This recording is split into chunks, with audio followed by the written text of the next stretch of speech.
கர்த்தருடைய நாமம் மகிமைப்படுவதாக. இன்று நாம் இந்த யோசேப்பை குறித்து ஒரு சில காரியங்களை வசனம் வச்சு நம்ம தியானிக்க போகிறோம். பழைய ஏற்பாட்டிலேயே ரொம்ப நமக்கு பெரிய சாட்சியான ஒரு கேரக்டர் அவர். கிறிஸ்துவுடைய ஒரு டைப் அப்படின்னு சொல்லுவாங்க. பல விதங்களிலே அவரையும் இயேசு கிறிஸ்துவோடு நம்ம ஒப்பிட்டு பார்க்க முடியும்.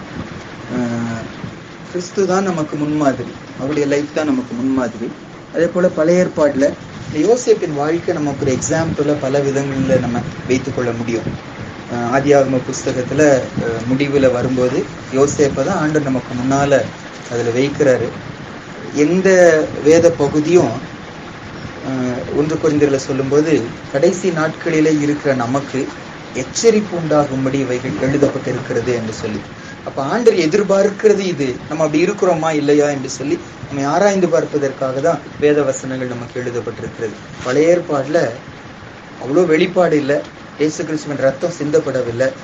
ஆண்டவர் உள்ள தங்க முடியாது, கூட தான் இருக்க முடியும், இல்லைங்க உள்ள இருக்க முடியாது. ஏன்னா பாவ பரிகாரம் பண்ணப்படலை. அப்பேற்பட்ட ஒரு நாட்களில அவ்வளோ ஒரு சாட்சி உள்ள ஒரு சகோதரனா அவரால் இருக்க முடியுமானா, இன்று வேதம் இவ்வளோ முழுமையடைந்த வேதம் நம் கையில கொடுக்கப்பட்டிருக்கிறது.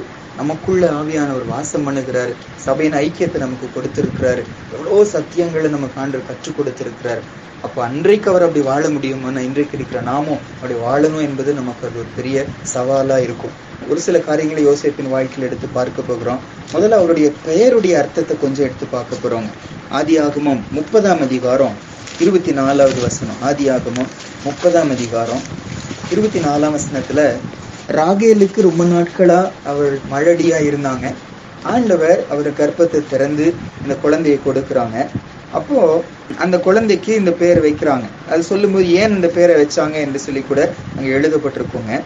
22, 23, 24 இந்த 3 வசனங்கள் நம்ம வாசிக்கலாம். Genesis chapter 30, 22, 23 and 24.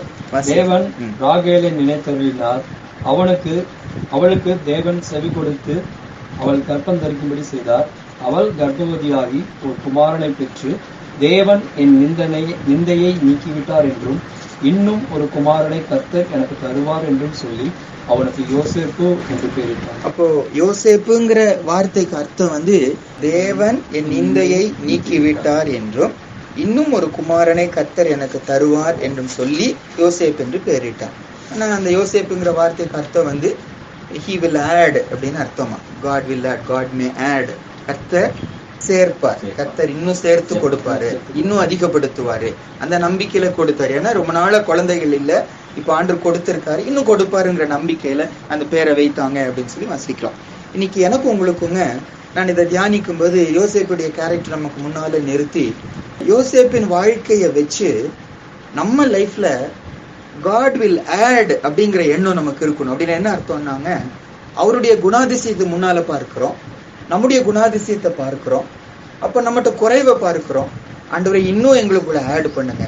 அவருடைய பரிசுத்தத்தை பார்க்கிறோம், நம்முடைய பரிசுத்தத்தை பார்க்கிறோம். அவருக்கு பயப்படுக்கும் பயத்தை பார்க்கிறோம், நமக்கு இருக்கிற பயத்தை பார்க்கிறோம். ஆண்டவரை யோசேப்பை இந்த அளவு நீங்க செய்ய முடியுமானா, எங்க வாழ்க்கையில இன்னும் ஆட் பண்ணுங்கய்யா, இன்னும் அந்த பரிசுத்தத்தை கொடுங்க, இன்னும் பயப்படும் பயத்தை கொடுங்க, இன்னும் உங்க மேல வைராக்கியத்தை தாங்க, உங்க பெயரை மகிமைப்படுத்தணுங்கிற ஒரு எண்ணத்தை எங்களுக்குள்ள தாங்க, எங்களுக்குள்ள அதிகப்படுத்துங்க. அந்த எண்ணத்தோடு தான் இந்த யோசேப்புங்கிற கேரக்டரை நம்ம இன்னைக்கு தியானிக்க போகிறோம். ஒரு 7 குணாதிசயங்கள வேதத்திலிருந்து எடுத்து இன்னைக்கு நம்ம தியானிக்க போறோம். முதல் வார்த்தையா 37ஆம் அதிகாரத்துக்கு வரலாங்க. ஆதியாகமம் 37ஆம் அதிகாரத்துல 2ஆம் வசனம் நம்ம எடுத்துக்கொள்ளலாம். ஆதியாகமம் 37ஆம் அதிகாரம் 2ஆம் வசனம் நம்ம சேர்ந்து வாசிக்கலாம். யாக்கோபுடைய சந்ததியின் வரலாறு. யோசேப்பு 17 வயதிலே தன் சகோதரருடனே ஆடுகளை மேய்த்து கொண்டிருந்தான். அந்த இளைஞன் பில்காள் சில்பால் என்னும் தன் தகப்பனுடைய மறுமனையாட்டிகளின் குமாரரோடே இருந்து அவர்களுடைய துன்மார்க்கத்தை தன் தகப்பனுக்கு சொல்லி வருவான். யோசேப்பை குறித்து ஆண்டவர் வேதத்துல ரெக்கார்ட் பண்ணி வைக்கும் போதுங்க, முதல்ல அவருடைய என்ன குணாதிசயத்தை சொல்றாருன்னா, அந்த தன்னுடைய சகோதரருடைய துன்மார்க்கத்தை தன் தகப்பனுக்கு என்ன செய்வாரா, சொல்லி வருவார். சும்மா சாதாரணமா எடுத்துக்கொண்டா இவர் கோள் சொல்லுகிற ஒரு போல நமக்கு இருக்கிறது, பிரச்சனை உண்டாக்குவர் போல இருக்கிறது. ஆனா முழுமையா யோசேப்பின் வாழ்க்கையை கொஞ்சம் பார்த்துட்டே வரும்போது அந்த முழுமையை வச்சு அந்த முடிவை வச்சு அவர் லைஃபை பார்க்கும்போது இவரால பாவத்தை பார்த்து சும்மா என்ன செய்ய முடியல, இருக்க முடியல. பாவம் நம்ம பின்னால தன்னுடைய வாழ்க்கையில வரும்போதும் மற்றவங்க வாழ்க்கையில வரும்போது அதை பார்த்து கண்டுக்காம போகிறவரா யோசேப்பு என்ன செய்யல இருக்கல.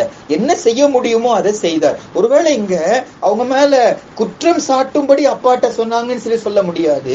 அவங்க வாழ்க்கை அழிஞ்சு போக போகிறது, அவங்க முடிவு எப்படியோ இருக்க போகிறது, அப்பா சொன்னாதான் கேட்பாங்கிற எண்ணத்தோடு கூட அப்பாட்ட வந்து தன்னுடைய அண்ணன்மாரை குறித்து என்ன செய்யறாங்க, அவர் சொல்லுகிறார். கம்ப்ளைண்டா இல்ல, அவங்க மனம் திரும்பணுங்கிற பாரம் அவருக்குள்ள இருந்ததை பார்க்கிறோம். எனக்கு உங்களுக்குங்க நம்ம சுற்றி பாவத்தை பார்க்கிறோம், அக்கிரமத்தை பார்க்கிறோம். ஒருவேளை அவங்க கூட சொன்னா அவங்க கோபப்படலாம், அவங்க கூட சொன்னா ஏற்றுக்கொள்ள மாட்டாங்க. பாவம்னா என்னன்னு அவங்களுக்கு தெரியாது, இது பாவம் சொல்லி கூட அவங்களால அதை புரிந்து கொள்ள முடியாது. ஆனா நமக்கு அது பாவம் சொல்லி தெரியுது. நான் சொன்னா ஒருவேளை கேட்க மாட்டாங்க, யார் சொன்னா கண்டிப்பா கேட்பாங்க, அவங்களை படைத்தவர் சொன்னா கண்டிப்பா என்ன செய்வாங்க, கேட்பாங்க. ஏதோ ஒரு விதத்துல ஒரு சிலர் அன்பா ஆண்டர் பேசுறாரு, ஒரு சிலருக்கு வியாதி அனுமதி கொடுக்கிறாரு, ஒரு சிலருடைய வாழ்க்கையில விபத்தை கொடுக்கிறார்.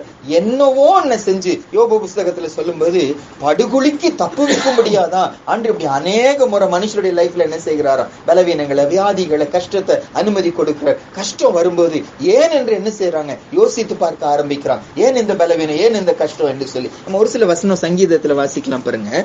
சங்கீதம் 119 ஒரு 3 வசனம் வாசிக்கலாம். Psalms 119:53 119 சங்கீதம் 53வது வசனம். சங்கீதக்காரனுக்கு அந்த பாவத்தை பார்க்கும்போது அவருக்குள்ள இருக்கிற அந்த உணர்வுகளை நம்ம பார்க்கிறோம். நானும் ஆணுடைய பிள்ளையா இருக்கணும்னா, யோசேப்பு நம்முடைய ஒரு முன்மாதிரியா நம்ம வாழ்க்கையில வைக்கணும்னா எனக்குள்ளேயே இந்த பாரங்கள் வரணும். நம்ம வாசிக்கலாம் 119 சங்கீதம் 53வது வசனம். Psalms 119:53 உமது வேதத்தை விட்டு விலகுகிற துன்மார்க்கர் நிமித்தம் நடுக்கம் என்னை பிடித்தது. இன்னொரு வசனம் 136 அதுலயேங்க 119 136 136 உம்முடைய வேதத்தை மனுஷர் காத்து நடவாதபடியால் என் கண்களில் இருந்து நீர்த்தாரைகள் ஓடுகிறது. 158வது வசனம் அதிலே 119 சங்கீதத்துல 158 உம்முடைய வசனத்தை காத்து கொள்ளாத துரோகிகளை நான் கண்டபோது எனக்கு அருவருப்பாய் இருக்கிறது. 3 அவருடைய குணாதிசயம் பாருங்க. 1 பாவத்தை பார்க்கும்போது நடுக்கமாகிறதா. என்ன நடுக்கம், எதுக்கு நடுக்கம், அவங்க முடிவு எங்க போக போகிறது, ஐயோ நரகத்துக்கு போக போறாங்களே, ஐயோ இந்த பாவத்துல போய் அவங்க முடிவு நரகமா இருக்க போகிறது. அந்த நரகத்தை பார்க்கும்போது ஒரு நடுக்கம். எப்ப நடுக்கம், ஒரு பயம் வரும்போது தானே. அப்போ நரகத்துக்கு போக போறாங்கிற அந்த பயம் உணர்வு என்ன கொடுக்குதான், இவருக்கு நடுக்கத்தை கொடுக்குதுன்னு வாசிக்கும். அதோடு நிக்கல. அடுத்த வசனம் சொல்லுது, கண்ணெல்லாம் நீர் தாரைகள் ஒழுகுகிறது. ஐயோ எப்படி பாவத்துல போறாங்களே, உணர மாட்டேங்கிறாங்களே, மனம் திரும்ப மாட்டேங்கிறாங்களே. நம்ம கண்ணீர் விடுகிறோம். எதற்காக கண்ணீர் விடுகிறோம், பல நேரம் நம்முடைய பிரச்சனையா தான் இருக்கும். ஆனா இவரோ பாவம் செய்கிற மக்களை பார்க்கிறது, நியாயப்பிரமாணத்தை மீறுவதுதான் என்னது பாவம். பைபிள் என்ன சொல்லுதோ அதை மீறி நடக்கும்போது அதுதான் பாவம். அப்ப வேதத்தை காத்து நடவாமல் ஜனங்கள் போகும்போது கண்ணீரெல்லாம் நீர்த்தாரைகளை போல ஓடுகிறதா. கடைசியில வாசிக்கிறோம், அவர்கள் மேல எனக்கு என்ன இருக்கு, அருவருப்பா இருக்கிறது. ஏன் நரகத்துல போகும்போது அதை போல மோசம் அசுத்தமான இடம் இல்லவே இல்லை. அப்ப அதை கண்ணு முன்னால வைக்கிறாரு, வேதனைப்பட ஆரம்பிக்கிறார்.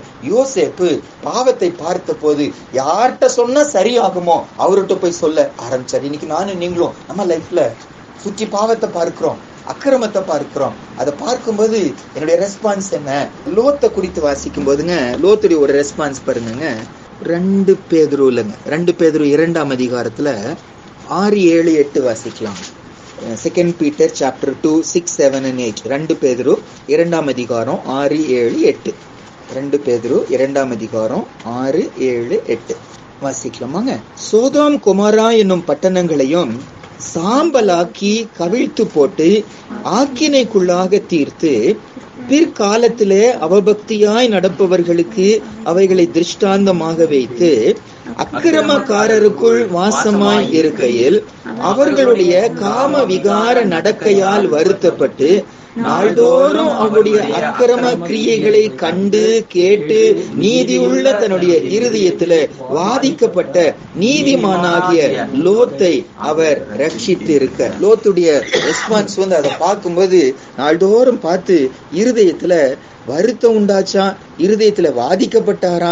ஆண்டு அந்த லோத்தை என்ன செஞ்சாரு, ரட்சித்தார். அந்த இடத்துல என்ன ரட்சித்தாரு, சோதோம் குமார பட்டணத்தை ஏசப்பா என்ன செய்தாரு, வெளியே கொண்டு வந்தார். அதை அந்த இடத்துல சொல்றாரு. இன்னைக்கு எனக்கும் உங்களுக்கும் இந்த பாவத்தை பார்க்கும்போது, அக்கிரமத்தை பார்க்கும்போது அது அசால்ட்டா போயிடுச்சோ, அவங்க அவ்வளவுதான் அப்படின்னு சொல்லி போறோமோ, அல்லது இருதயத்துல ஒரு வேதனை, ஒரு பாரம், யோசேப்பை போல யார்கிட்ட சொன்ன சரியாகுமோ, என் ஆண்டவர்கிட்ட போய், ஆண்டவரே நீங்களே இறங்குங்க, நீங்களே கிரியை செய்யுங்க. இது ஒரு பாடல்ல ஒரு வரி, கடைசி வரி அப்படி பார்த்தோம். அப்பா நீங்க பார்த்துட்டு சும்மா இருக்கிறீங்களா, நீங்க கிரியை செய்யுங்க ஆண்டவரே என்று சொல்லி ஆண்டவர்கிட்ட சொல்லுகிறவர்களா மாறுகிறோம். பாருங்க, மற்றவங்க வாழ்க்கையில மட்டுமல்ல, தான் வாழ்க்கையில பாவம் வரும்போது கூட, எங்க 39க்கு வரலாங்க. ஆதியாகமம் 39ல இந்த யோசேப்புடைய லைஃபை நம்ம பார்த்துட்டு வரோம்.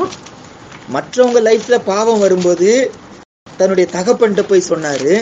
தகப்பன் என்ன செய்யணுமோ அவர் செஞ்சிருப்பார் கண்டிப்பா. தன்னுடைய வாழ்க்கையில பாவம் வருகிறது.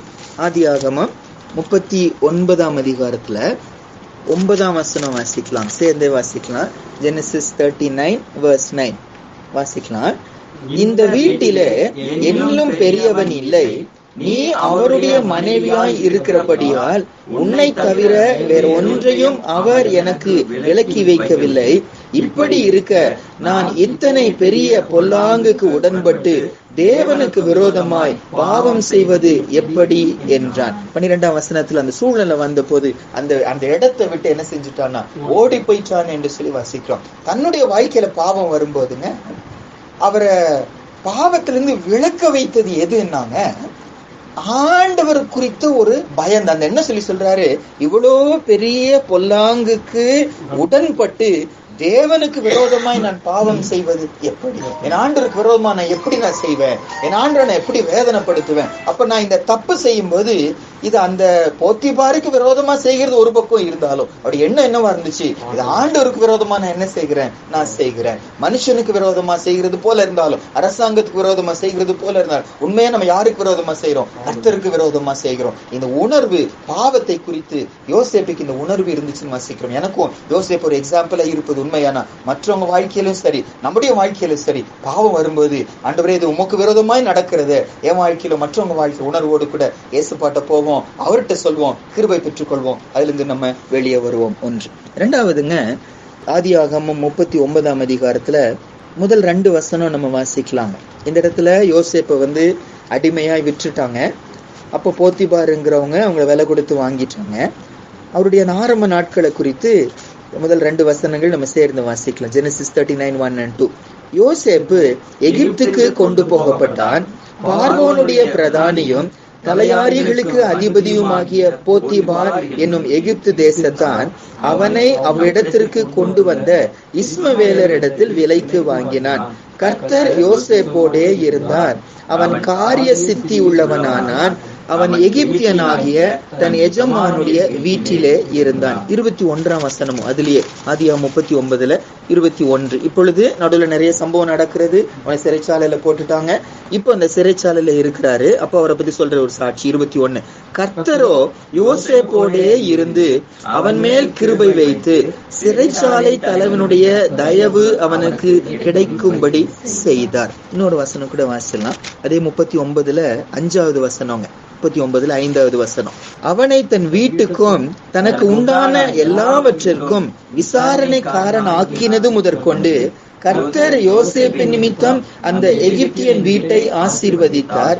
வீட்டிலும் வெளியிலும் அவனுக்கு உண்டானவைகள் எல்லாவற்றிலும் கர்த்தருடைய ஆசீர்வாதம் இருந்தது. இரண்டாவது நம்ம சிந்திக்கிற ஒரு சாட்சி என்னன்னாங்க, யோசேப்போடு கூட கர்த்தர் இருந்தார்.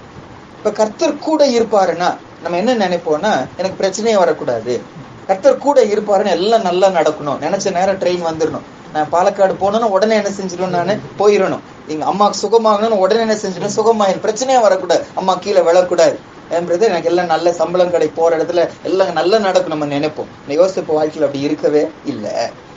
அடிமையாய் விற்கப்படுகிற, நீங்க நல்லா யோசிச்சு பாருங்க, அண்ணன்மாராச்சு வேலை செஞ்சு பழக்கப்பட்டவங்க, இவரும் அப்பாவுக்கு ரொம்ப செல்ல பிள்ளையா வீட்லயே இருந்தவர். அவர் ஒருவேளை வேலையெல்லாம் செஞ்சிருப்பாரு. அவரை பத்தி இன்ட்ரோடியூஸ் பண்ணும்போதே ஆடுகளை மேய்த்து கொண்டிருந்தான்னு சொல்லி போடப்பட்டிருக்கிறது. ஆனாலும் வசதியா இருந்தவர் இந்த யோசேப்பு இப்போ அடிமையாய் விற்கப்படுகிறார். சொல்றாங்கங்க, அவரை 20 வெள்ளி காசுக்கு வித்தாங்க அண்ணன்மார். ஃபர்ஸ்ட் குழியில கொண்டு போய் போடுறாங்க. அப்போ அங்கிருந்து தூக்கி அந்த இஸ்மவேலர் கையில அவங்க என்ன செய்யறாங்க, வித்து போடுறாங்க. அங்கிருந்து 220 மைல்ஸா எகிப்துக்கு போறதுக்குங்க. 220 மைல் அப்படின்னா இன்ட்டு 1.6 போடுவீங்கன்னா அப்ராக்சிமேட்லி 350 கிலோமீட்டர்ஸ்ங்க. 350 கிலோமீட்டர் விற்ற இடத்துல இருந்து எங்க போருக்கு, அந்த எகிப்து தேசத்துக்கு போருக்கு. இது அவங்கள கழுதையில வச்சு ஒட்டகத்துல வச்சு கூட்டிட்டு போயிருப்பாங்களா? இல்ல, நடக்கதான் என்ன செஞ்சிருக்காங்க, வச்சிருக்காங்க வனாந்திரத்துல. சட்டையெல்லாம் இவங்க பிச்சுட்டாங்க, அண்ணன் மாதிரி எடுத்துட்டாங்க, அப்பாட்ட காமிக்கிறதுக்காக. ஒருவேளை ட்ரெஸ்ஸே இல்லாம, கால செருப்பே இல்லாம அந்த வெயில்ல நடக்க வச்சிருக்கிறாங்க. அடிமை இவங்க அடிமைக்கு சாப்பாடு கொடுத்தாங்கன்னு சொல்லி சொல்ல முடியாது, தண்ணி கொடுத்தாங்கன்னு சொல்லி சொல்ல முடியாது. விரட்டி இருப்பாங்க, அடிச்சிருப்பாங்க, நொறுக்கி இருப்பாங்க. அந்த சூழ்நிலையில இப்ப கொண்டு போய் அங்க ஸ்லேவ் மார்க்கெட்ல நிக்க வைக்கிறாங்க. ஸ்லேவ் மார்க்கெட்ல கண் எப்படி இருக்குன்னு இப்போ ஒரு சில டைம்ல தூக்கி பார்ப்பாங்க, ஆடை காதை பிடிச்சு பார்ப்பாங்க, கழுத்தை பிடிச்சு பார்ப்பாங்க. அந்த மாதிரி இந்த ஸ்லேவ் என்ன செஞ்சிருப்பாங்க, தூக்கி பார்ப்பாங்க, அடிச்சு பார்த்திருப்பாங்க, எல்லாம் செஞ்சிருப்பாங்க. எப்படி இருந்திருக்கும் அவன் மனநிலைமை? ஆனா பைபிள் சொல்லுது கர்த்தர் அவனோடு கூட இருந்தார். அடிபடும் போது, அவமானப்படும் போது, நிந்திக்கப்படும் போது, துரத்தப்படும் போது, சட்டை இல்லாம இருக்கும்போது, தண்ணி இல்லாம இருக்கும்போது அவரை சஸ்டெயின் பண்ண வச்சது என்ன? கர்த்தர் என்னோடு கூட இருக்கிறார். எல்லாரும் அவமானப்படுத்துறாங்க, நிந்திக்கிறாங்க, ஆனா கர்த்தர் என்னோடு கூட இருக்கிறார். அப்ப இதை கற்றுக்கொள்ள வேண்டிய உண்மை என்னன்னா, கர்த்தர் கூட இருக்கிறதுனால பிரச்சனை வராதுன்னு இல்ல, கர்த்தர் கூட இருக்கிறதுனால அவமானம் வராதுன்னு இல்ல. ஆண்டவர் ஒரு முடிவை நமக்கு முன்னால வச்சிருக்காரு. அந்த முடிவுக்கு போக வைக்கிறதுக்காக அவமானம் தேவையான அவமான வழி நம்ம என்ன செய்யறாரு, ஆண்டவர் கூட்டிட்டு போறாரு. அந்த முடிவுக்கு கொண்டு போய் சேர்ப்பதற்காக வியாதி வேணும்னா வியாதி வழியிலே கூட்டிட்டு போறாரு. ஒருவேளை நம்ம நினைக்கலாம் வியாதி இருக்கக்கூடாதுன்னு சொல்லி, ஆனா அந்த பாதையில போனா கர்த்தர் நினைச்ச முடிவு நமக்கு கிடைக்காம போயிரும். அந்த முடிவை முன்னால வச்சு ஆண்டு நம்ம இந்த பாதையில கூட்டிட்டு போறாரு. கர்த்தர் இவரோடு கூட இருந்தார். ஆனா என்ன கர்த்தருடைய கிருபை என்னன்னாங்க, இவர் அடிமையா தான் இருக்காரு, இவர் ஜெயில தான் இருக்காரு. இவர் போன இடம் ஆசீர்வாதமா மாறுச்சு. இவர் அடிமைதான், இவர் பலவீனம் உள்ளதான். அதாவது விற்கப்படும் போதுங்க, இவர் 12வது படிக்கிற பையனுடைய ஏஜ் தான் இருக்கு. 17 வயசு ஏறத்தாடு, 18 வயசு அந்த சின்ன பையன் தான். வீட்டுல சந்தோஷமா இருந்தவங்க. இந்த மாதிரி நிலைமை, அது பக்தி உள்ள ஒரு சகோதரன். அப்பேற்பட்ட ஒரு சகோதரனுக்கு ஆண்டத்தை நடக்க போறதெல்லாம் வெளிப்படுத்துறாரு கனவுல. அப்படியே என்ன செய்ய போறாரோ அப்படியே சின்ன வயதுல யோசேப்புக்கு கர்த்தர் பேசி கனவுல நடத்துகிறார். அப்படி தேவனோடு உறவில் இருந்த மனுஷன் இவ்வளவு நடக்கும் போது கூட அவரால் எப்படி நிக்க முடிஞ்சிச்சு, எப்படி கர்த்தருக்கு பயத்தோடு வாழ முடிஞ்சுச்சுன்னா கர்த்தர் அவரோடு கூட இருந்தார். எனக்கு உங்களுக்கும் என்னதான் பிரச்சனை இருக்கட்டும், பிரதர் சாட்சி கார்த்திகர் சகோதரனை குறித்து சாட்சி சொன்னாங்க, எனக்கு பூமியில நல்லா இருக்கணும்னு இல்ல, கர்த்தர் என்னோடு இருப்பதே எனக்கு பாக்கியம். இந்த உணர்வு எனக்கு இருந்துச்சுன்னா போதும், ஆண்டவர் என்னோடு கூட இருக்கிறார் போதும். என்ன வேணுமோ வேண்டாமோ அவருக்கு தெரியும், அவர் அழகா நடத்திட்டு போவாரு. அந்த உணர்வு இருந்துச்சுன்னா சந்தோஷமா இருப்போம். யோசேப்பு வாழ்க்கை நமக்கு ஒரு பெரிய சவால். கர்த்தர் கூட இருந்தார், அது மட்டும் போதும். அவர் வேணும்னா கொடுப்பாரு, வேண்டாம்னா எடுத்து போடுவாரு. முடிவுக்கு எது தேவையோ, முடிவு என்னவா இருக்கணும், பரலோகமா இருக்கணும். அந்த முடிவுக்கு எது தேவையோ அந்த பாதையில ஏசப்பா கூட்டிட்டு போறார். ஆனா பெரிய பாக்கியம் என்னன்னா, யோசேப்பின் நிமித்தம் அந்த போத்திபாரின் வீடு ஆசீர்வதிக்கப்பட்டது. யோசேப்பின் நிமித்தம் அந்த சிறைச்சாலை ஆசீர்வதிக்கப்பட்டது. இறுதியில யோசேப்பின் நிமித்தம் சர்வ பூமியும் என்ன செஞ்சிச்சு, அந்த பஞ்ச நாட்களில காப்பாற்றப்பட்டது. அந்த யோசேப்பின் நிழலாட்டமாய் வந்த கிறிஸ்துவின் நிமித்தம் இன்னைக்கு நானும் நீங்களும் என்ன செய்தோம், காப்பாற்றப்பட்டோம். அப்ப கர்த்தர் நம்மோடு இருப்பதுதான் நம்முடைய ஏக்கமா இருக்கணும். ஆண்டவரே, ஆசீர்வாதம் பெருசு இல்லை. இப்போ மோசையை குறித்து வாசிக்கும் போதுங்க, ஆண்டவர் சொல்லிட்டாரு, இவங்க வணங்கா கழுத்துள்ள ஜனங்க, உங்களோடு நான் என்ன செய்ய மாட்டேன், நான் வர மாட்டேன். ஆபிரகாமுக்கு ஈசாக்கு யாக்கோபுக்கு வாக்கு கொடுத்துட்டேன், நான் கானான் தேசத்துக்கு கூட்டிட்டு போவேன்னு சொல்லி. ஆகையால் நான் உங்களோடு வரமாட்டேன், நான் என் தூதனை என்ன செய்வேன், அனுப்புகிறேன். தூதன் உனக்கு முன்னால போவான், கூட்டிட்டு போவாங்க. அப்ப மோசே சொல்றாரு, ஆண்டவரே நீர் எங்களோடு வரலன்னா இங்கிருந்து என்ன செய்யாதீங்க, எங்களை கூட்டிட்டு போகாதீங்க. நீங்க இல்லாத கானான் தேசம் எங்களுக்கு அவசியம் இல்லை, நீங்க இல்லாத ஒரு ஆசீர்வாதம் எங்களுக்கு அவசியம் இல்லை. நீங்க கூட இருந்த வனாந்திரத்திலே நாங்க இருந்து விடுகிறோம். இந்த அர்ப்பணிப்பு எனக்கு இருக்குமா பார்க்கணும். ஆண்டவரே நீங்க கூட இருக்கணும். ஒரு வேலைக்கு போறோம், ஆசீர்வாதமா இருக்கு. ஒரு வியாபாரத்துல ஈடுபடுகிறோம், நல்ல லாபமா இருக்கு. ஆனா ஏசப்பாக்கு அந்த இடத்துல இடம் இல்ல. அந்த ஆசீர்வாதம் எனக்கு வேண்டாம் ஆண்டவரே, நீங்க கூட இருந்தா போதும், நீங்க மட்டும் இருந்துட்டா போதும். யோசேப்புக்கு அந்த வைராக்கியம் இருந்துச்சு. உபத்திரவம், பாடுகள், அடி, நிந்தனைகள் மத்தியில கூட கர்த்தர் கூட இருக்கிறத அனுபவிச்சாரு. ஆண்டவர் கூட இருக்கிறதுனால ஏன் இப்படி நடக்குதுன்னு கேள்வி மட்டும் அவர் என்ன செய்யல, கேட்கவே இல்லை, சாட்சியா இருந்தாரு. அந்த எங்களையும் அப்படி நீங்க மாற்றுங்க ஏசப்பா. 2வது. 3வதுங்க, 40ஆம் அதிகாரத்துக்கு வரலாம். 40ஆம் அதிகாரத்து ஒரு சில வசனம் வாசிக்கலாம் பாருங்க. 40ஆம் அதிகாரம் 8வது வசனம், ஆதியாகமம் 40ஆம் அதிகாரம் 8வது வசனம் வாசிக்கலாம். அதற்கு அவர்கள் சொப்பனம் கண்டோம், அதற்கு அர்த்தம் சொல்லுகிறவன் ஒருவனும் இல்லை என்றார்கள். அதற்கு யோசேப்பு, சொப்பனத்துக்கு அர்த்தம் சொல்லுதல் தேவனுக்குரியது அல்லவா, அவைகளை என்னிடத்தில் சொல்லுங்கள் என்றான். இன்னொரு வசனம் 41ஆம் அதிகாரத்துக்கு வாங்க, 16வது வசனம். 41:16. அப்பொழுது யோசேப்பு பார்வோனுக்கு பிரதியுத்தரமாக, நான் அல்ல, தேவனே பார்வோனுக்கு மங்களமான உத்தரவு அருளி செய்வார் என்றான். அதே 41ஆம் அதிகாரத்துல 25 வாசிக்கலாம். அப்பொழுது யோசேப்பு பார்வோனை நோக்கி, பார்வோனின் சொப்பனம் ஒன்றுதான், தேவன் தாம் செய்ய போகிறது இன்னதென்று பார்வோனுக்கு அறிவித்திருக்கிறார். இதே வார்த்தை தாங்க 28லயும் வரும், 32லயும் வரும். தேவன் இதை செய்வார், தேவன் இதை செய்ய போகிறார் என்று சொல்லி சொல்லுகிறார். இன்னும் ஒரு வசனம் ஆதியாகமம் 45 8-9 வாசிக்கலாம். ஆதியாகமம் 45 இந்த அதிகாரத்துல யோசேப்பு தன் சகோதரருக்கு தன்னை வெளிப்படுத்துகிறாரு. அப்ப சொல்ற ஒரு வார்த்தைங்க 8-9 வாசிக்கலாம். ஆதலால் நீங்கள் அல்ல, தேவனே என்னை இவ்விடத்துக்கு அனுப்பி என்னை பார்வோனுக்கு தகப்பனாகவும் அவர் குடும்பம் அனைத்திற்கும் கர்த்தனாகவும் எகிப்து தேசம் முழுதுக்கும் அதிபதியாகவும் வைத்தார். நீங்கள் சீக்கிரமாய் போய் என் தகப்பனிடத்தில் போய், தேவன் என்னை எகிப்து தேசம் முழுதுக்கும் அதிபதியாக வைத்தார், என்னிடத்தில் வாரும், தாமதிக்க வேண்டாம். நம்ம வாசிச்ச இந்த எல்லா வசனங்களிலுங்க என்ன சத்தியம் வெளிப்படுதுன்னா, கொஞ்சம் கூட தனக்கு கிரெடிட் அவர் எடுத்துக்கொள்ளவே இல்லைங்க. நம்ம முதல்ல வாசிச்சோம், அந்த 2 அபிஷியல்ஸ் துக்கமா இருக்கிறாங்க. இவர் போய் ஏங்க துக்கமா இருக்கிறீங்கன்னு சொல்லி கேட்கிறார். பெரிய அதிகாரிகள் அவர்கள், பார்வோனுக்கு நெருக்கமா இருக்கிறவங்க. அதாவது ஒருத்தர் பார்வோனுடைய பானபாத்திரக்காரன், இன்னொருத்தர் பார்வோனுடைய சுயம்பாகி. அதாவது இவர் ஜூஸ் கொடுக்கிறவரு, இவர் அப்பம் கொடுக்கிறவர். என்ன சொல்றாங்க, ஒருவேளை இது இருக்கலாம். என்ன சொல்லி சொல்றாங்கன்னா, அந்த ஜூஸ்ல அப்பத்தை முழுக்கி என்ன செய்யணும், கொடுக்கணும், அப்படி இருக்கணும். அப்போ அவர் சாப்பிட்றதுக்கு முன்னால ஒருத்தர் என்ன செய்வார், டேஸ்ட் பண்ணுவார். டேஸ்ட் பண்றவரு அதை சாப்பிடும் போது ஒருவேளை என்ன செஞ்சுட்டாரு, இறந்துட்டாரு. இப்ப இறந்த போது அதுக்கப்புறம் தான் பார்வோன் என்ன செய்வாரு, சாப்பிடுவார்.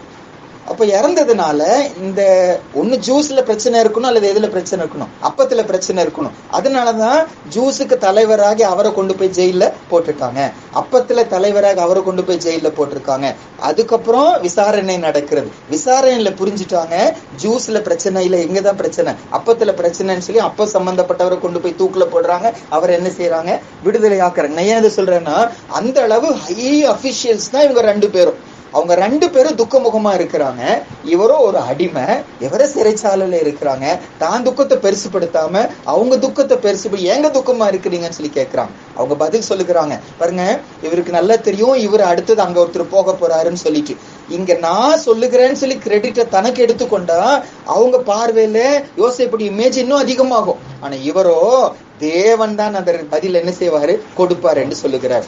அடுத்தது 2 வருஷம் கழிச்சு பார்வோனுக்கு முன்னால போய் நிக்கிறார். பார்வோன்னு சொல்லுகிறாரு, நீங்க அர்த்தத்தை சொல்வியாமான்னு சொல்லி கேட்ட போது சொல்றாரு, நான் அல்ல, தேவனே மங்களகரமான உத்தரவை உங்களுக்கு சொல்லுவார். அந்த விளக்கம் கொடுக்கும் போது கூட நான் சொல்றேன் இப்படி நடக்கும் அப்படின்னு சொல்லி சொல்லாம தேவன் சொல்லுகிறாரு, தேவன் தீர்மானித்து இருக்கிறார் சொல்லி வாசிக்கிறோம். பின்னால் கூட தன்னுடைய சகோதரருக்கு வெளிப்படுத்தும் போது, இது நீங்க செய்யல அல்லது என்னால நடக்கல, தேவனே இந்த திட்டத்தை பண்ணினார். என்ன கற்றுக்கொள்றோம் நாங்க, லைஃப்ல அத்தனை காரியங்களிலும் தனக்கு மகிமை எடுத்துக்கொள்ளக்கூடிய ஒரு வாய்ப்பு வந்தும், மகிமை எடுத்துக்கொண்ட யாரும் ஒன்னும் சொல்லவும் போறது இல்ல, யாருக்கும் தெரிய போகிறதும் இல்ல. தனக்கு செஞ்சா தனக்கு விடுதலை கிடைக்க வாய்ப்பு இருக்கிறது. என்ன வந்தாலும் சரி, எனக்கு கிரெடிட் நான் எடுக்க மாட்டேன், எனக்கு மகிமை எடுத்துக்கொள்ள மாட்டேன். எனக்கு லாபமே கிடைக்காம போனாலும் சரி, நான் யாருக்கு தான் மகிமை கொடுப்பேன், கர்த்தருக்கு தான் என்ன செய்வேன், மகிமை கொடுப்பேன். நம்ம யோசிச்சு பார்க்கணும், நம்ம வாழ்க்கையில எனக்கு லாபம் வரும் அல்லது ஏசப்பா பெயரை எடுத்தா எனக்கு நஷ்டம் வந்துரும், அந்த டைம்ல கர்த்தரை உதாசீனப்படுத்துறோமா? என்ன நடக்குதோ நடக்கலையோ, கர்த்தரை என் வாழ்க்கையில என்ன செய்வேன், நான் உயர்த்தி பிடிப்பேன். அவர் இல்லாத ஆசீர்வாதம் எனக்கு வேண்டாம் என்று சொல்லி கர்த்தரை உயர்த்துகிறவரா யார் இருந்தாரு, யோசேப்பு இருந்தார். ஆண்டவரே, எங்களுக்கும் உயர்த்துகிற வாழ்க்கையை தாங்க. அடிமை ஸ்தானத்துல சிறைச்சாலையில இருக்கும்போது, தூக்கி எறியப்படும் போது, எல்லா சூழ்நிலையிலும் கர்த்தரை உயர்த்தி பிடித்தார். ஆண்டவரே, எங்களுக்கும் இந்த கிருபை எங்களுக்கு நீங்க தாங்க. ஒரு வசனம் வாசிக்கலாங்க. எரேமியா 10ஆம் அதிகாரத்துல, எரேமியா 10ஆம் அதிகாரம் 23வது வசனம். எரேமியா 10ஆம் அதிகாரம் 23வது வசனம். ஜெரேமியா 10:23. கர்த்தாவே, மனுஷனுடைய வழி அவனாலே ஆகிறது அல்லவென்றும், தன் நடைகளை நடத்துவது நடக்கிறவனாலே ஆகிறது அல்லவென்றும் அறிவேன். நீதிமொழிகள்ல 20-24 வாசிக்கலாம். Proverbs 20:24. நீதிமொழிகள் 20-24. கர்த்தராலே மனுஷருடைய நடைகள் வாய்க்கும், ஆகையால் மனுஷன் தன் வழியை அறிந்து கொள்வது எப்படி? இந்த சத்தியத்தை நல்லா அறிஞ்சிருந்தாரு. என்னால நடக்கிறது இல்ல, நான் உத்தமனா இருக்கு, நான் நல்லவனா இருக்கிற, தேவனோட உறவுல இருக்கிறதுனா தனக்கு அவர் கிரெடிட் எடுத்து சத்தியம் நல்லா அறிஞ்சிருந்தாலும் காரியங்களை செய்கிறவர் யாரு? கர்த்தர் தான். ஒரு பாட்டுல இருக்கல, உண்மையன்றி அணு ஏதும் என்ன செய்யாது, அசையாதுப்பா, உம்மாலதான் நடக்கு. இந்த சத்தியத்தை புரிந்து கொண்டவர்களா என்ன நடந்தாலும் அன்று இது உம்மாலதான் என்ன செய்கிறது, நடக்கிறதப்பா என்று சொல்லி அவருக்கு கனம் கொடுக்கிறவர்களா யோசேப்பு இருந்தாரு. எங்களையும் அப்படி நீங்க மாற்றுங்க ஏசப்பா. அடுத்ததுங்க 39க்கு வந்துடலாம். ஆதியாகமம் 39ல யோசேப்புடைய ஒரு சில குணாதிசயங்களை பார்க்கிறோம். நம்ம வாழ்க்கையில அப்படி இருக்கான்னு சொல்லி நம்ம ஆராய்ந்து பார்க்கிறோம். ஆதியாகமம் 39ல 3, 4, 5 ஜெனசிஸ் 39 3, 4 and 5 வாசிக்கலாம். கர்த்தர் அவனோடே இருக்கிறார் என்றும் அவன் செய்கிற யாவையும் கர்த்தர் வாய்க்க பண்ணுகிறார் என்றும் அவன் எஜமான் கண்டு யோசேப்பினிடத்தில் தயவு வைத்து அவனை தனக்கு ஊழியக்காரனும் தன் வீட்டுக்கு விசாரணைக்காரனும் ஆக்கி தனக்கு உண்டான யாவற்றையும் அவன் கையில் ஒப்புவித்தான். அவனை தன் வீட்டுக்கும் தனக்கு உண்டான எல்லாவற்றிற்கும் விசாரணைக்காரன் ஆக்கினது முதற்கொண்டு கர்த்தர் யோசேப்பு நிமித்தம் அந்த எகிப்தியன் வீட்டை ஆசீர்வதித்தார். வீட்டிலும் வெளியிலும் அவனுக்கு உண்டானவைகள் எல்லாவற்றிலும் கர்த்தருடைய ஆசீர்வாதம் இருந்தது. சரி, இன்னொரு வசனம் வாசிக்கலாம். அதே 39லயே 22, 23 வாசிக்கலாம். 22, 23. சிறைச்சாலை தலைவன் சிறைச்சாலையில் வைக்கப்பட்ட யாவரையும் யோசேப்பின் கையிலே ஒப்புவித்தான். அங்கே அவர்கள் செய்வதெல்லாவற்றையும் யோசேப்பு செய்வித்தான். கர்த்தர் அவனோடே இருந்தபடியினாலும் அவன் எதை செய்தானோ அதை கர்த்தர் வாய்க்க பண்ணினபடியினாலும் அவன் வசமாய் இருந்த யாதொன்றை குறித்து சிறைச்சாலை தலைவன் விசாரிக்கவில்லை. 41ல 38ங்க. 41ல 38 பார்வோன் சொல்லக்கூடிய ஒரு வார்த்தை இது. 41:38. அப்பொழுது பார்வோன் தன் ஊழியக்காரரை நோக்கி, தேவ ஆவியை பெற்ற இந்த மனுஷனை போல வேறொருவன் உண்டோ என்றான். அடுத்த வசனம் 39. பின்பு பார்வோன் யோசேப்பை நோக்கி, தேவன் இவை எல்லாவற்றையும் உனக்கு வெளிப்படுத்தி இருக்கிறபடியால் உன்னை போல விவேகமும் ஞானம் உள்ளவன் வேறொருவனும் இல்லையே. என்ன இதுல தியானிக்கிறோம் நாங்க இந்த 4 வசனங்கள்லங்க? போத்திபார் நல்ல தெளிவா புரிஞ்சிருந்தாரு, கர்த்தர் யாரோடு கூட இருக்கிறாரு, யோசேப்போடு இருக்கிறாரு, ஆகையால் செய்வதெல்லாம் வாய்க்குதுன்னு சொல்லி சிறைச்சாலைக்கான உணர்ந்திருந்தாரு. கர்த்தர் யோசேப்போட கூட இருக்கிறார், கர்த்தராலதான் காரியங்கள் வாய்க்கிறது என்று சொல்லி பார்வோன்னு உணர்ந்திருந்தாரு. இது இவருடைய விசேஷித்த ஞானம் இல்ல, ஏதோ ஒரு இன்டெலிஜென்ஸ். இப்போ நம்முடைய மேத்ஸ் ராமானுஜம் பத்தி சொல்லுவாங்க, ரொம்ப விசேஷித்த ஞானம் என்று சொல்லி அவருக்கு இருந்த ஞானம். ஆனா யோசேப்பை பத்தி சொன்னது போல அவனுக்கு இருந்த ஞானம் என்று சொல்லி சொல்லாம அவருக்குள்ள என்ன இருக்கிறது, தேவனுடைய ஆவி இருக்கிறது என்று சொல்லி சொன்னாங்க. அடுத்த வசனத்துல தேவன் உனக்கு இதை என்ன செஞ்சிருக்காரு, வெளிப்படுத்தி இருக்கிறார். பாருங்க, இவங்க யாருமே கர்த்தரை அறிஞ்சவங்க இல்ல. போத்திபாரும் சரி, சிறைச்சாலைக்காரனும் சரி, பார்வோனும் சரி, இவங்கெல்லாம் அந்நிய ஜனங்க. ஆண்டவருக்கும் அவங்களுக்கும் ஜீவன் உள்ள தேவனுக்கும் அவங்களுக்கும் சம்பந்தமே இல்லை. ஆனா அவங்க சொல்லுகிறாங்க, கர்த்தர் தான் யோசேப்போடு கூட இருக்கிறாரு, கர்த்தர் யோசேப்பு மூலமா கிரியை செய்கிறார். எப்படி அவங்களுக்கு தெரிஞ்சிருக்கும்? யோசேப்பு அவங்க தன்னை புகழும் போது, நீ நல்லா சொல்லிட்ட, நல்லா செஞ்சுட்டேன்னு சொல்லும் போது, நான் அல்லங்க, யார் செஞ்சா, கர்த்தர் தான் இதை செய்தார். தான் வாழ்க்கையில கர்த்தர் கிரியை செய்வதை உணர்ந்து கர்த்தரை உயர்த்தின அதே யோசேப்பு மற்றவங்களுக்கும் விளக்கினாங்க, இது என்னால நடக்கல, நல்லா புரிந்து கொள்ளுங்க, இது கர்த்தரால தான் நடக்குது. தன்னைத்தானே உயர்த்தி கொள்ளவில்லை, தனக்கு மேன்மையை தேடிக்கொள்ளவில்லை, எல்லா சூழ்நிலைகளிலும் கர்த்தர் தான் அவரை உயர்த்தினார். இவர் மற்றவங்க கர்த்தரை அக்னாலேஜ் பண்ணுகிற அளவு மற்றவங்களுக்கு சாட்சியா என்ன செஞ்சாரு இருந்த. ரொம்ப கஷ்டம். அடிமையா இருக்கும் போதுங்க, மற்றவங்க தன்னை புகழ வேண்டிய சூழ்நிலை இருக்கும்போது, நான் என்ன புகழல, அவங்க என்ன புகழுகிறாங்க, நான் என்ன செய்யட்டும்? அவங்க வந்து சொல்றாங்க, அன்பு பிரதர், நீங்க ரொம்ப நல்லவங்க, ரொம்ப அன்பா இருக்கிறீங்க, ரொம்ப சைலண்டா இருக்கு, ரொம்ப சாந்தமா பேசுறீங்க. வந்து சொல்றாங்க, ஆண்டனி ராஜ்டர், எவ்வளவு அழகா நீங்க வந்து வேலை செய்றீங்க, காலைல இவ்வளவு வழி வச்சு மேல எல்லாம் ஏறுறீங்க, இத்தனை எல்லாம் செய்றீங்க, நீங்க ரொம்ப நல்லவங்க, ரொம்ப திறமைசாலிங்கன்னு சொல்லி சொல்லும்போது அமைதியா விடுவது ரொம்ப ஈஸி தான் நமக்கு. ஆனா யோசேப்பு அப்படி அமைதியா என்ன செய்யல, இருக்கல. அப்படி சொல்லும் போது, நானா இருந்தா எல்லாம் இடிச்சு போட்டுருவாங்க, ஏசப்பா தான் எனக்கு செய்யறாரு, எனக்கு உதவி செய்ய. நானா இருந்த கோபமும் பேசி சுட்டரிச்சிருவேன் உங்களை, ஏசப்பா தான் எனக்கு அன்பை என்ன செஞ்சாரு, கொடுத்தாரு. எப்படி இவ்வளவு பொறுமையா இருக்கிறீங்க? நானா பொறுமையா இருக்க மாட்டேன், அடிச்சு போட்டுருவேன். ஆனா எனக்குள்ள அவர் வந்தார், எனக்கு பொறுமையை கொடுத்தார். அப்படி யோசேப்பு என்ன செஞ்சிருக்காரு, அந்த சூழ்நிலைகளில கிறிஸ்துவ உயர்த்தி இருக்கிறார். எந்த அளவு உயர்த்தி இருக்கிறாருன்னா, தலைவர்கள், அதிகாரிகள், ராஜாக்கள் இவருக்குள்ள இருக்க இயேசுவை என்ன செஞ்சாங்க, அறிக்கை செஞ்சாங்க. ஆண்டவரே, நாங்க இன்னைக்கு எங்களை எந்த சூழ்நிலை நீங்க வச்சிருக்கிறீங்களோ அந்த இடத்துல நாங்க உங்களை உயர்த்துக்கிறவர்களா மீண்டும் மீண்டும் எங்களை செய்யுங்க, எங்களை நீங்க மாற்றுங்க ஏசப்பா. ஒரு வசனம் வாசிச்சிடலாங்க. நீதிமொழிகள்ல 27ஆம் அதிகாரம், நீதிமொழிகள் 27ஆம் அதிகாரம் 2வது வசனம். Proverbs 27 verse 2. முதல் 2 வசனம் கூட வாசிடலாம். நீதிமொழிகள் 27:1-2. நாளைய தினத்தை குறித்து பெருமை பாராட்டாதே, ஒரு நாள் பிறப்பிப்பதை அறியாயே.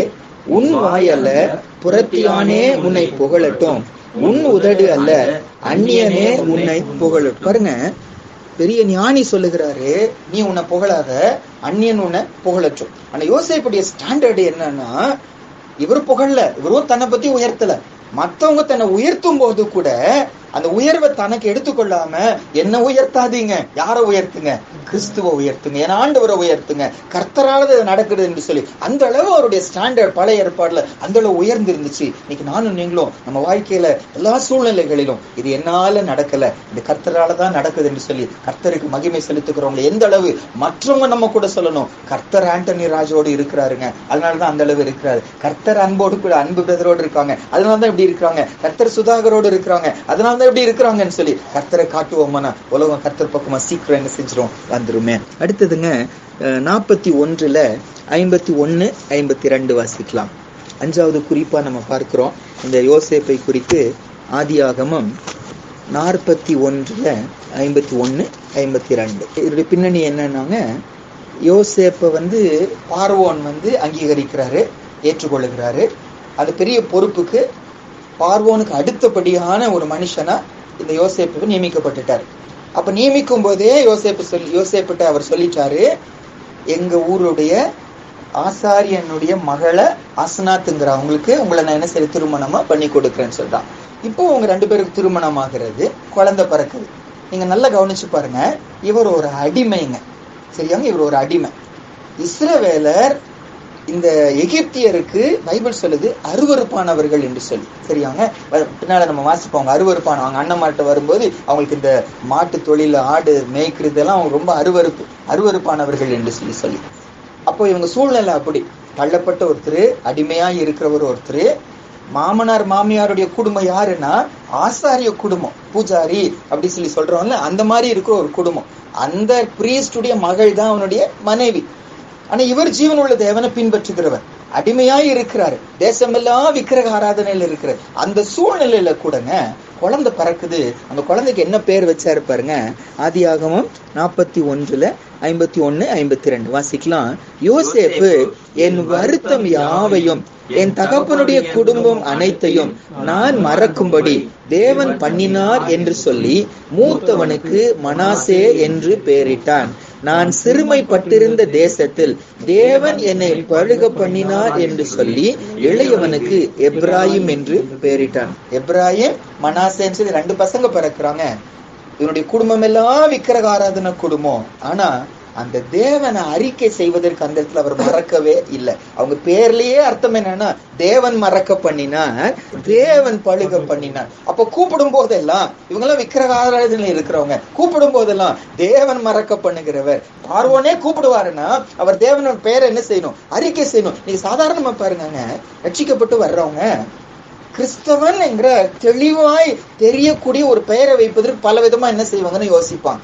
ஏன்னா சமுதாயம் என்ன சொல்லிரும், காமனான ஒரு பேரா வச்சிடலாமே, டேனியல் என்னெல்லாம் வைக்க வேண்டாம், சரியாங்க, டேவிட் என்னெல்லாம் வைக்க வேண்டாம், வேற ஏதாச்சும் சாதாரணமா சமாதானம் சொல்லி வச்சிடலாம், சாதாரண எல்லாரும் புரிஞ்சுக்கிற மாதிரி காமனான நேம் வச்சிடலாம் தான் யோசிப்பாங்க. ஆனா இவரோ தைரியமா தேவனுடைய பெயரை, தேவனுங்கிற அந்த அர்த்தமுடைய ஒரு பெயரை தைரியமாய் சூட்டினார். தேவனை அறிக்கை செய்யவர் என்ன செய்யவே இல்லை, வெட்கப்படவே இல்லை.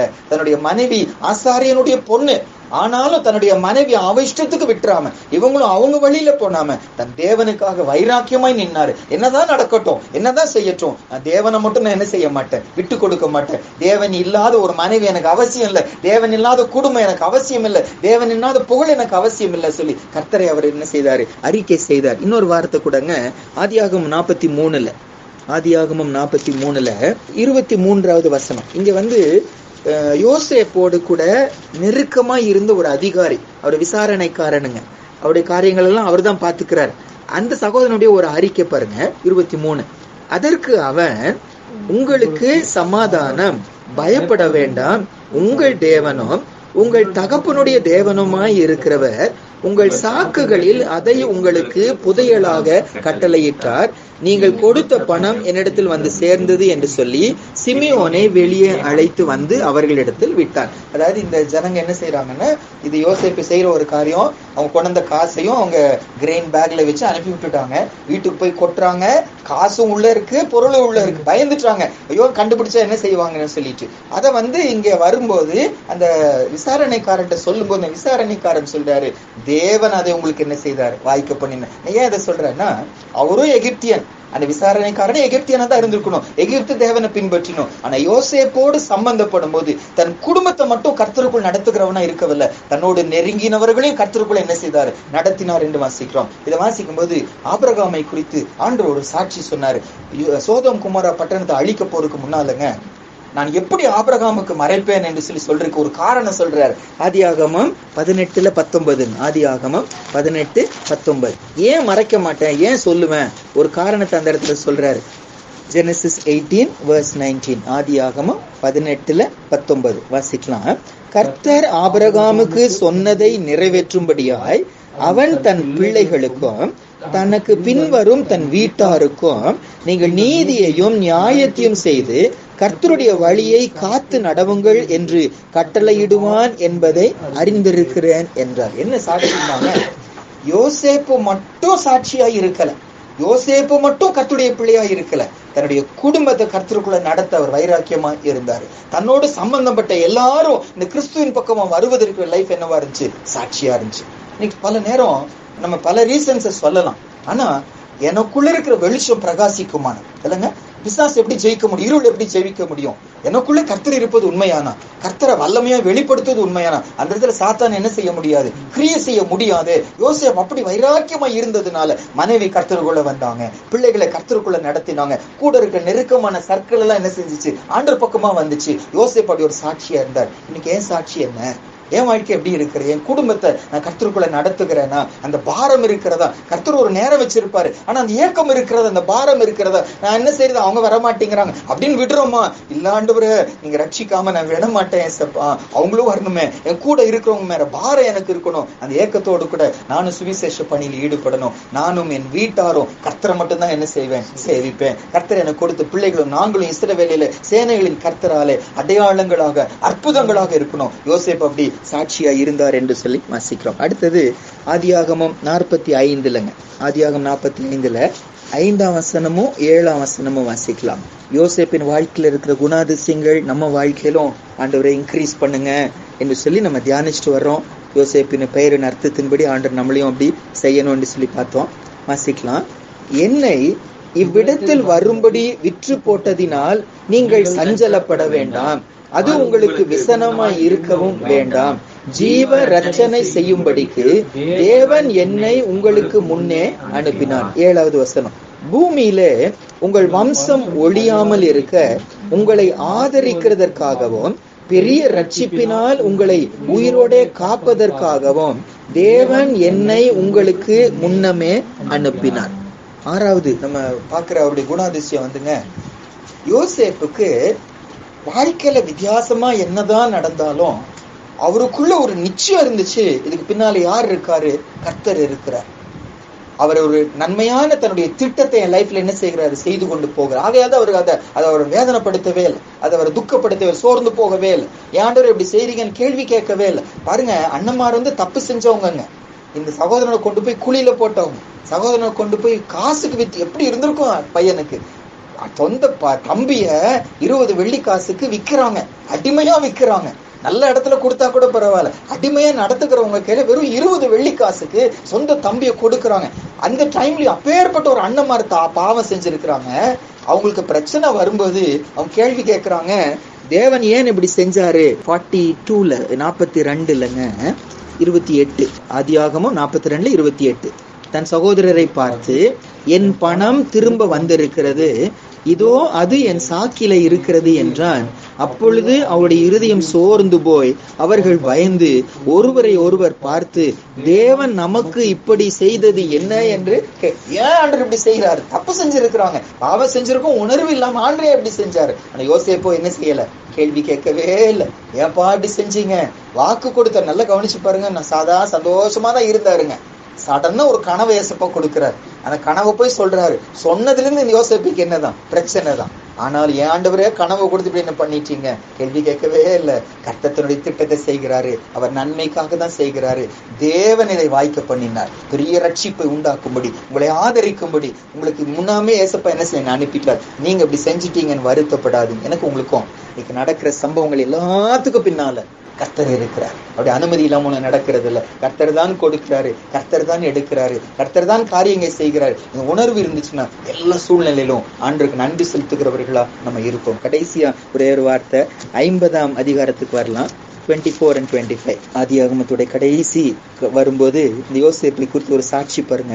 24, 25. யோசேப்பு தன் சகோதரரை நோக்கி, நான் மரணம் அடைய போகிறேன், ஆனாலும் தேவன் உங்களை நிச்சயமாய் சந்தித்து நீங்கள் இந்த தேசத்தை விட்டு தான் ஆபிரகாமுக்கும் ஈசாக்குக்கும் யாக்கோபுக்கும் ஆணையிட்டு கொடுத்திருக்கிற தேசத்துக்கு போக பண்ணுவார் என்று சொன்னதுமன்றி, தேவன் உங்களை சந்திக்கும் போது என் எலும்புகளை இவ்விடத்திலிருந்து கொண்டு போவீர்களாக என்றும் சொல்லி யோசேப்பு இஸ்ரவேல் புத்திரரிடத்தில் ஆணை இடுவித்து கொண்டார். தேசத்துல பார்வோனுக்கு அடுத்தபடியா இருக்கிற ஒரு பெரிய ஸ்தானங்க. எகிப்துடைய ஒரு ஸ்பெஷாலிட்டி என்னன்னா, அன்னைக்கு அடக்கம் பண்ண ஒரு சில சரீரத்துல இன்னைக்கு எடுத்து பார்த்தா இன்னைக்கு ஃப்ரெஷ்ஷா இருக்கிறதா. எஜிப்சியன் மம்மிஸ்ன்னு சொல்லி பிரமிடுன்னு சொல்றாங்கல்ல. பிரமிடுங்கிறது ஒரு பெரிய கோயில் போல, யாரோ ஒரு மன்னர் இறந்ததை கொண்டு போய் உள்ள வச்சிருப்பாங்க. அந்த மாதிரி யோசேப்புக்கு என்ன செஞ்சிருக்காங்க? பெரிய ஸ்தானத்துல அவனை கொண்டு போய் வைக்க போறாங்க. ஆனா இவருக்கோ அதெல்லாம் சந்தோஷம் இல்ல. ஒரு பிரமிடுக்குள்ள இருப்பது சந்தோஷம் இல்ல. ஆயிரம் வருஷமா கெட்டு போகாம இருப்பது அவருக்கு சந்தோஷம் இல்ல. அவருடைய சந்தோஷம் என்ன? வாக்குத்தத்தம் பண்ணப்பட்ட தேசத்துல எலும்புகள் என்ன செய்யணும்? போகணும். அவருக்கு வாக்குத்தத்தம் பண்ணப்பட்ட தேசம் பூமியில் இருக்கிற கானான். எனக்கு உங்களுக்கு வாக்குத்தத்தம் பண்ணப்பட்ட தேசம் பரம கானான். என்னதான் நடக்கட்டும், இங்க எனக்கு மேன்மையா இருப்பது எனக்கு சந்தோஷம் இல்ல. இங்க நிரந்தரமா இருக்கிறது சந்தோஷம் இல்ல. என் சந்தோஷம் என்ன?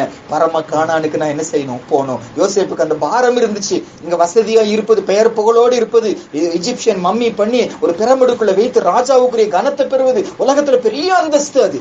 எனக்கு அதெல்லாம் முக்கியம். என் எலும்புகளாவது எங்க போகணும்? கானான் தேசத்துக்குள்ள போனோங்கிற பாரம் இருந்துச்சு எனக்கு உங்களுக்கும். யோசேப்பை பின்பற்றி வருகிற எனக்கு என்னுடைய ஏக்கம் என்ன இன்னைக்கு? என்னுடைய பாரம் என்ன இன்னைக்கு? ஆண்டவரே, நான் பரலோகம் போன ஆண்டவரே, எப்பொழுது ஆண்டவரே வருவீங்க? எப்போ என்ன கூட்டிட்டு போவீங்க? ஏதாவது விபத்து நடக்கும்போது, மரண படுக்கைக்கு வரும்போது, ஏசப்பா ஜீவனை கூட்டி கொடுங்கன்னு சொல்லி கேட்போமோ? அல்லது நன்றி ஆண்டவரே, என்னை ஆயத்தப்படுத்துங்க, நம்ம சொல்ல முடியுமா? அது நம்ம சந்தோஷமா இருந்துச்சுன்னா. நீங்க கவனிச்சு பாருங்க, யோசேப்பு சின்னவங்க, அவங்க அண்ணன்மாரெல்லாம் அவங்களோட பெரியவங்க. ஆனா அவங்களுக்கு முன்னால இவர் என்ன செய்ய? ஆண்டவரை எடுத்துக்கொள்ளுகிறார். அண்ணமான பார்த்துதான் சொல்றாங்க, நாங்க கொண்டு போங்கன்னு சொல்லிட்டு சின்ன வயதுல எடுத்துக்கொண்டாரு. தமக்கு பிரியமானவர்களை வசனம் சொல்லுது, பரிசுத்தவான்களின் மரணம் அவருடைய பார்வையில பிரிஷியஸ், அருமையானது. தன்னோடு சேர்த்துக்குள்ள ஏசப்ப ஆசைப்படுறாரு. அவர் ஆசைப்படுகிறாரு. எனக்கு உங்களுக்கு அந்த ஆசை இருக்கிறதா? 7 காரியங்களை பார்த்தோம். முதல் காரியம், பாவத்தை குறித்து அவருடைய ரெஸ்பான்ஸ். பாவத்தை பார்க்கும்போது சும்மா விடல. தான் வாழ்க்கையில சரி, மற்றவங்க வாழ்க்கையில சரி, அதுல ஒரு சொல்யூஷன் வரணும். அவருக்கு பாரமா இருந்துச்சு என்று சொல்லி பார்த்தோம். ரெண்டாவது, கர்த்தர் அவரோடு கூட இருந்தார். கர்த்தர் தன்னோடு இருப்பதுதான் அவருக்கு சந்தோஷமா இருந்துச்சு. பலவீனம், அவமானம், நிந்த அதெல்லாம் பொருட்படுத்தல. நீங்க என்னோடு கூட இருந்துட்டா போதும் ஆண்டவரே. நீங்க என்னோடு இருந்த மோசையை போல எனக்கு கானான் பெருசு இல்ல. நீங்க என் கூட இருந்தா நான் வனாந்திரத்துல இருந்து விடுகிறேன். நீ கூட இருந்தா நான் நரகத்துக்கு கூட போறேன். ஆனா நீங்க என்னோடு கூட இருக்கணும். நம்ம கூட இருக்கும்போது மற்றவங்களுக்கு நம்ம ஆசீர்வாதமா நம்ம இருப்போம். மூன்றாவது, காரியங்கள் நிறைய நடந்தாலும் தனக்கு கனத்தை அவர் என்ன செய்யல? எடுக்கவே இல்லை. என்ன செஞ்சாலும் இது அவரால் ஆயிற்றுன்னு சொல்லி அவர் தன் வாழ்க்கையில சொன்னார். அவர் சொன்னது மட்டும் இல்லைங்க, மற்றவங்க சொல்லும் போது கூட அந்த கிரெடிட் அவர் எடுத்துக்கொள்ளவே இல்லை. ஐயோ என்ன சொல்லிடாதீங்க, அங்க பவுலும் பர்னபா சட்டை கிழித்து கொண்டாங்களாம். அந்த மாலையெல்லாம் கொண்டு போய், ஐயோ இப்படி போய் ஏன் செய்றீங்க? அவர் தான் அதை நான் பாடுள்ள மனுஷன் என்று சொல்லி சொன்னாங்க. அப்படி எங்களுக்கு அந்த பாரம் நம்ம உயர்த்தும் போது, புகழும் போதுங்க அமைதியே விட்டுடலாம். ஆண்டனி ராஜ் அழகா நீங்க வீடு அழகா கட்டிட்டீங்களேன்னு சொல்லுங்க, ஐயோ என்ன விட்டுட்டு இடிச்சு போட்டிருப்பேன் நானு, எனக்குள்ள யார் வந்தா? ஏசப்பா வந்தாரு. பிரதர் நல்ல வேலை செய்றீங்கன்னு சொல்லும் போது, நானல்ல, என்னோட ஏசப்பா என்ன செய்யறாரு இருக்கிறார். நல்லா தைச்சிருக்கிறீங்க, நல்லா வெட்டி இருக்கிறீங்க, நல்ல வேலை செஞ்சிருக்கீங்க, நாங்களா இருந்தா கெடுத்து போட்டிருப்போங்க. ஏசப்பா எங்க கூட இருந்த ஒவ்வொரு ஆப்பர்ச்சுனிட்டியும் கர்த்தரை சொல்ல அவர் என்ன செய்தார், பயன்படுத்தி கொண்டார். அதனால அந்த ராஜாக்கள் கூட அறிக்கை செய்தாங்க, யோசேப்போடு கர்த்தர் இருக்கிறார் என்று சொல்லி. அன்று எங்களையும் நீங்க அப்படி மாற்றுங்க ஏசப்பா. அடுத்தது என்ன பார்த்தோங்க, மத்தவங்க அறிக்கை செய்தாங்க. அதுக்கப்புறம் கர்த்தரை அறிக்கை செய்ய இவர் வெட்கப்பட தன்னுடைய பிள்ளைங்களை கர்த்தருக்குள்ள நடத்தினார். தன்னோடு கூட இருக்கிறவங்களை கூட கர்த்தருக்குள்ள என்ன செய்தார், நடத்தினார். இன்னைக்கு நானும் நீங்களும் நம்ம குடும்பத்தையும் நம்மளை சுத்தி இருக்கிறவங்களையும் நம்ம சும்மா ஏசப்பா அந்த குடும்பத்துல கொண்டு வந்து வைக்கலங்க, அந்த சூழ்நிலை சும்மா வைக்கல. அந்த ஜனத்துக்கு என்ன வெளிச்சமா ஏசப்பா என்ன செஞ்சிருக்க வச்சிருக்க. அந்த நண்பர்களோட நம்ம பழக வைக்கிறாருன்னா, எவ்வளவு நாள் அவங்க நம்மளை குடிக்க இழுத்துட்டு போனாங்க, இப்போ நம்ம ஏசப்பா விடுதலை ஆக்கிட்டாரு. அப்ப அவங்க மேல நமக்கு பாரம் இருக்கணும்ல.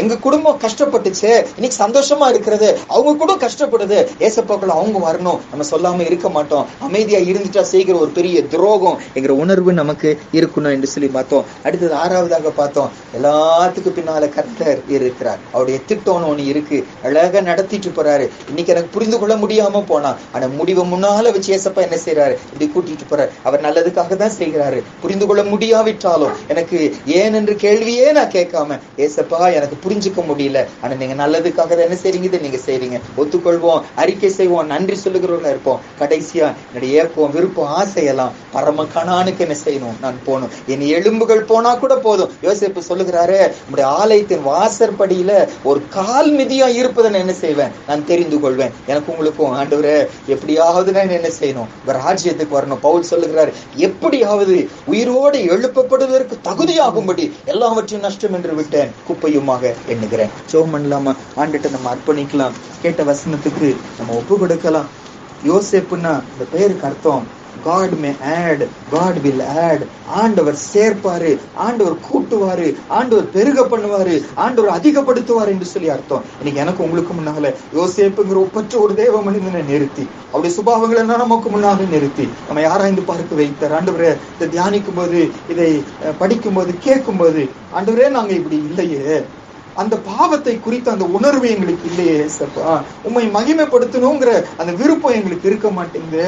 மற்றவங்க எங்களை உயர்த்தும் போது சந்தோஷமா அதை மகிழ்ச்சியா நாங்க ஏற்றுக்கொள்ளுகிறோம், உமக்கு கனம் நாங்க கொடுக்க மாட்டேங்கிறோம். எங்க வீட்டாரை நாங்க ஆதாயப்படுத்த மாட்டேங்கிறோம், எங்க கூட இருக்கிறவங்க இன்னும் உங்க பக்கமா வர மாட்டேங்கிறாங்க.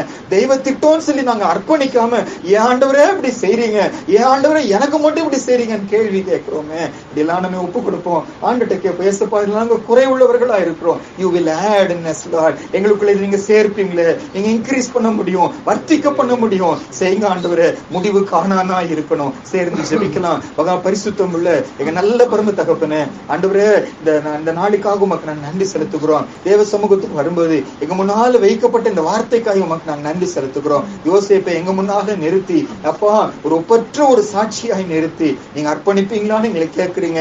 ஐசப்பா, நாங்க அர்ப்பணிக்கிறோம், எங்களை இன்க்ரீஸ் பண்ணுங்க.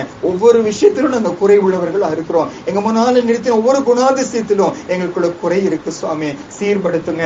பாவத்தை விஷயத்துல, உம்மை உயர்த்துகிற காரியங்களில, சுவிசேஷம் சொல்லுகிற காரியங்களில, உங்க திட்டத்துக்கு அர்ப்பணிக்கிறதுல, மற்றவங்களை ஆதாயப்படுத்துவதில், முடிவு பரலோகமா இருக்கணுங்கிற அந்த வைராக்கியத்துல நாங்க எல்லாரும் குறை உள்ளவர்களா இருக்கிறோம். நிறைய தடவை பூமியில நல்லா இருக்கணும், சுகமா இருக்கணும், இங்க நல்ல ஆசீர்வாதமா இருக்கணும், கண்ணீர் இல்லாம இருக்கணும், இதுதான் பிசாசு எங்க கண்ண முன்னால வச்சிடறான்.